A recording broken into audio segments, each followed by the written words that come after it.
Langs, Yonder Alonso, Hannah Kaiser, all just back from Seattle. Their thoughts on the All-Star game and the extremely strong draft as well. And Sean Casey is the new Yankees hitting coach, our own guy. We have a lot to talk about. But first, we tend to launch forward sometimes without thinking of where we've just been. And this is a good time to pause for a moment before we launch into the second half of the season and acknowledge the biggest revelations of a literally game-changing season. We've gotten used to these things already. It's our job to remind you. Let's do a little digging in and give you the top 5 revelations of the first half of 2023. Number 5, the Rays have become a super team. This is a club that is still, I remind you, 28th in payroll. You could have 4 Rays teams and still not equal the Mets payroll. But they opened the season at 13-0, 20-3, and were 57-28 through the end of June. They cooled off last week, losing 7 of 8, but they still have the best record in the American League.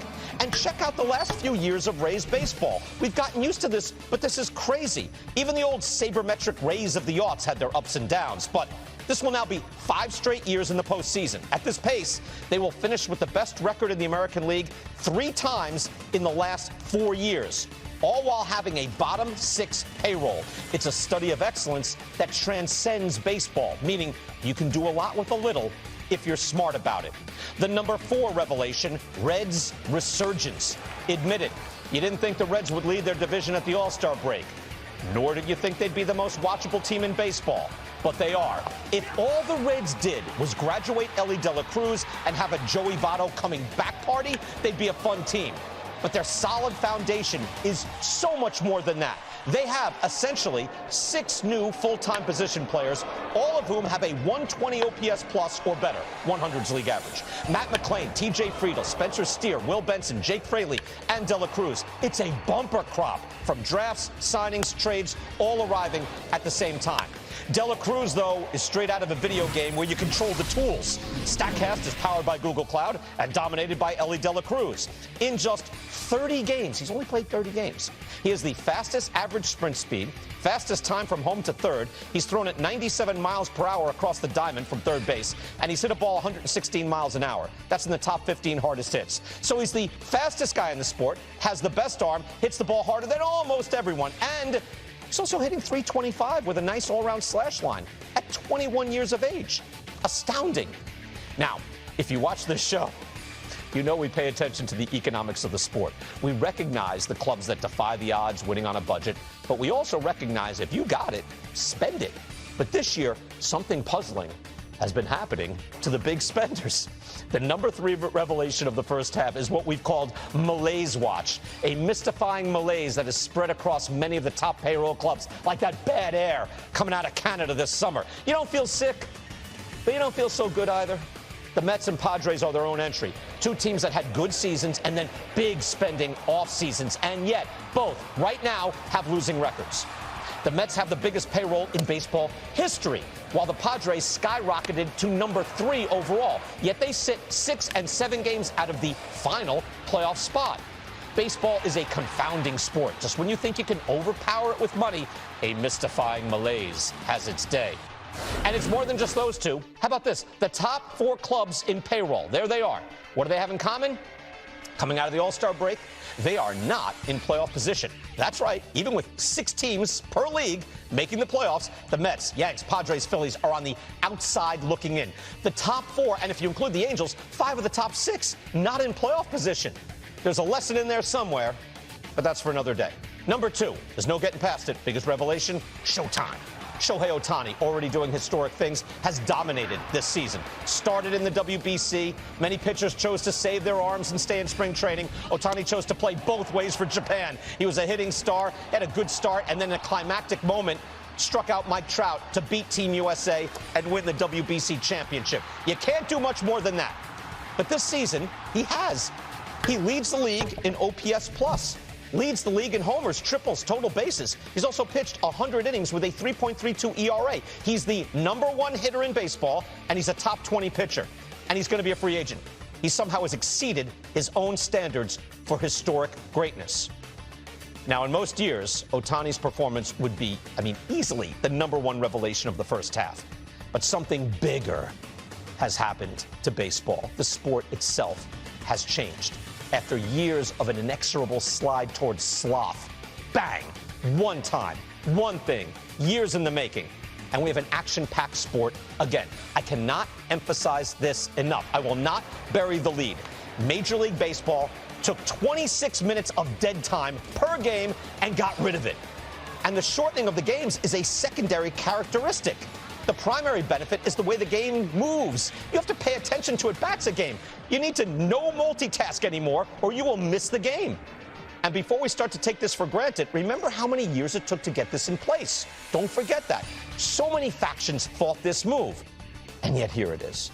And it's great. It's happening. Again, a lesson to be learned beyond baseball. Things can be fixed. And yes, things can get better. Would the sport be better with the ball and play a little more? Yeah. Fewer strikeouts? Yeah. But one thing at a time. This is seismic. Historian John Thorne told us on this show a few weeks back, baseball was once called the lightning sport because it was so much faster than cricket. A lot of people don't think of that way. This is Ellie De La Cruz playing pitch timer baseball, and it feels like the lightning sport is back. All right, back with the panel. Yonder Alonso is here. Thank you. Hannah Kaiser is here. That's a lot of ground to cover. There was a lot there. I tried to keep it to 5, and we're there. So we'll start. A lot of things to talk about here, and we're getting into the second half. That's a great shot there. It does. How different does this season feel? Can I ask you that, Hannah, first? Yeah. Doesn't it feel different this year from the speed and the pace, everything else? Definitely from the speed and the pace, and although it feels less different than I think some people were concerned about, and that's certainly to the league and the players and everyone's credit and how they've adjusted. I really wasn't sure going in, and I know that there were people at the commissioner's office who felt the same way. We've tested it as much as we possibly can at the minor league level. Right. But the games don't count quite as much at the minor league level. What will it be like to have these rules at the major league level? And they were, the commissioner did his meeting with the BBWA at the All-Star break, and they handed out little pamphlets emphasizing the very relatively small number of infractions per game that we're getting. It honestly doesn't feel that well, there's been different. It's vastly different, but it's not chaos. It's not chaos. Right. We were worried about that with stolen bases and things like that. And it's not a controversy. That's been, to me, the biggest positive is that even when there are infractions, it's not like if a guy strikes out on a pitch timer infraction after the game, that's not like the number one talking point. How, I think you missed something. Oh, I missed plenty of things. I only got 5, but go ahead, give me one. The Braves kind of snuck up on all of us. And I know people talk about Acuna, and he's having this almost like unanimous MVP season in the same way that Ohtani is over in the AL. But the Braves as a whole, I was surprised to see that, first of all, they're on pace for 109 wins right now, which would be a franchise record, and they're an old franchise. But they're also on pace for 318 home runs, which would be an all-time team record. They don't feel to me like this overwhelming powerhouse, but they've kind of quietly grown into that. See, I didn't miss them. They were number 6, but I only had 5. Well, I thought the Rays were more of a thing early. Even if they've leveled out a little bit, the Braves are just consistently excellent. All right, give me one, Yonder. One of the things you also missed on is the amount of action that's going on right now with our game, right? The pitch clock has been tremendous to our game, but the art of just baseball in itself. It reminds me of my younger days when I used to watch all these guys growing up, from Chipper Jones doing his thing to Gary Sheffield's to the greats of the greats. What are you talking about exactly? What do you mean? Just in general, the game skill that's being out there right now. We're seeing Ohtani, who's on watch for a Triple Crown, as well as the best pitcher. But I think the guy that you also mentioned on is Luis Arraez. I think Luis Arraez in the second half is going to be the player to watch. I'm really intrigued if he's going to have that 2-week mark that he had on June 3rd to June 19th, where he hit 483, slugged over 600. My biggest thing on him is you don't see him walk that much. If he can walk a little bit more in the second half, go more into the 2 for 3 with a walk or 3 for 4 with a walk, I really do see him hitting 400. I think it's a really possible thing that this guy can actually hit 400. Oh, you did the math. Look at this, 424. He's got to hit 424. Look, he can do it. Yonder, it's impossible. No, by the way, it's possible. His batting average plus is higher than Nap Lajoie in 1901. Yes. So what he's doing is even more remarkable. However, I don't think it could be. How many 5 for 5s can you have? Well, he's about to break the record. right? Because the most you can have in a year is, I think, is 4. He's already got 3. Right. He did 3 of them in 2 weeks. And he was pretty good against all-star pitching, too.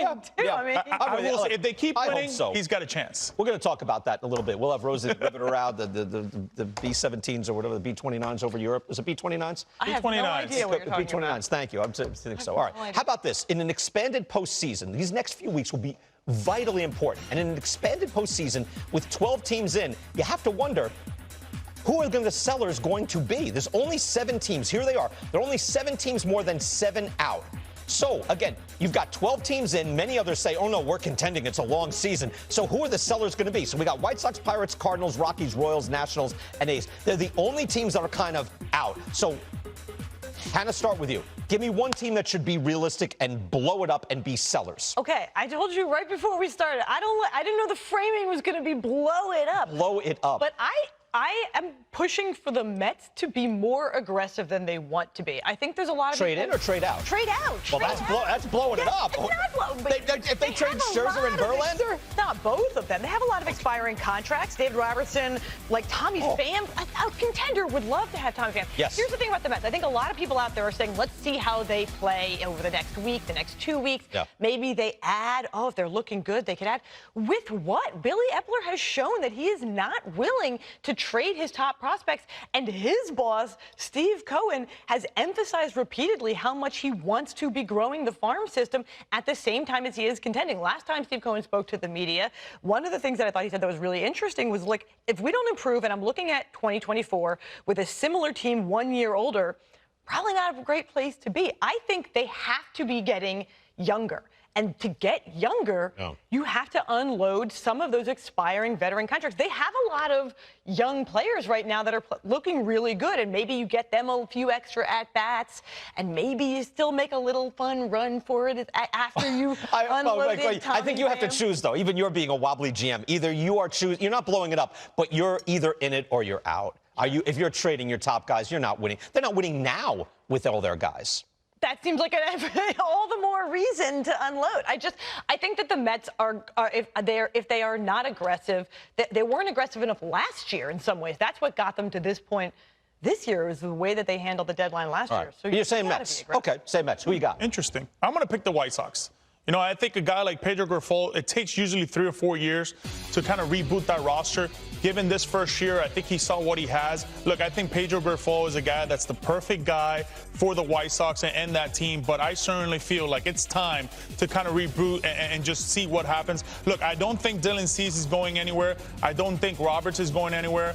Maybe possibly Jimenez might not go anywhere as well, but everybody else, for me, is full trade on. You're doing the right thing here, because I saw John Heyman's piece in the Post last week on saying that the White Sox have a core 4 they want to keep, and then there's guys they'll sell, and then the guys in the middle they'd also like to keep. I'm like, you got to decide what you're doing. No, I think even the guys in the middle have got to go. Winning. Yeah, I think even guys in the middle have to go. I think a guy like Graveman. There. I think you're right. I think you have to actually, and I love Eloy Jimenez, but he's attractive out there. Very attractive. You want to really reboot things, keep Luis Robert, and everybody else can go. Yeah, I think, yes, Monty Grandal is in. I mean, pretty much the whole field is in except Cease and Roberts. That's kind of where I stand on. I'm ready to go. I like Cease. I think Cease is really good. It had a 3-year run. It has not won. No, I'm with you know what? To be honest with you, they've had a 20-year run, and it hasn't worked. So if you really have to look at yourself in that organization, you have to look at yourself top to bottom, you know, from ownership all the way to the minor league system. And you got to state to yourself, we got to reboot, and we got to reboot hard. See, that's blowing it up.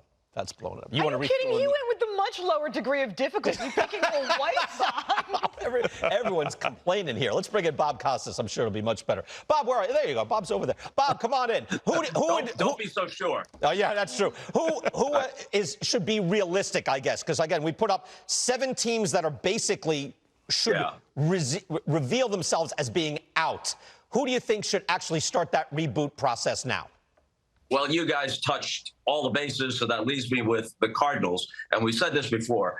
They can't break faith with that large and loyal fan base. They can't blow it up. People talk about Arenado or Goldschmidt. That's just not going to happen. They've got to get some pitching, though. And if they believe that Jack Flaherty will be healthy, then he can't be on that list. And if they believe that Jordan Montgomery is more like the guy they got last year from the Yankees and performed so well down the stretch, he can't be on that list. I'm thinking of their surplus of outfielders. I'm thinking of Dylan Carlson or Tyler O'Neill or Lars Nootbaar. Those aren't blockbuster deals, but what they have to do in this offseason, they got to wave the white flag implicitly, even in the National League Central for this year. You look at next year, if you've got Arenado and Goldschmidt and Jordan Walker, their problem is not their lineup. Their problem is pitching. And if they can get some pitching back, even if it's not a blockbuster, those are the moves that they should make. And before I forget, nice reference by John Thorne to baseball back in the day being the lightning sport because faster than cricket. BK, the Ice Age was faster than cricket, where they stop at 4 PM for tea. Right. There's something to be said for that, actually. As you I went to a cricket match. You might like that. I went to a cricket match once, and I still can't figure out what the hell they were doing. I thought you'd be telling them how to play the sport. I thought that would be that's what Bob Costas would do. I'm going to push back a little bit. I think the Cardinals could refuel much better while not bottoming out. They have the 2 aircraft carriers, Bob. I'm saying Arenado and Goldschmidt, they have real value. They're older. They're expensive. I would keep the Lars Nootbaars of the world. You don't think that's the way to go? Well, it'd have to be an incredible return for either one of them. You could get Arenado, I should have checked on Goldschmidt. I'm assuming Goldschmidt has a no trade. Arenado has a no trade. So where would, let's say, Arenado go? The Dodgers have a deep farm system. The Dodgers could give the Cardinals quite a return, and Arenado might, in theory, say, yeah, I'll go to the Dodgers. They're going to be in the playoffs. They're always going to be good. That makes sense to me. But you've got a very slim area of possibility for something like that where the return would justify, and then having to explain it to your fan base would justify making a move with someone like Arenado. Right. As I often throw in, in the real world, the preface it by saying, because in the real world, these things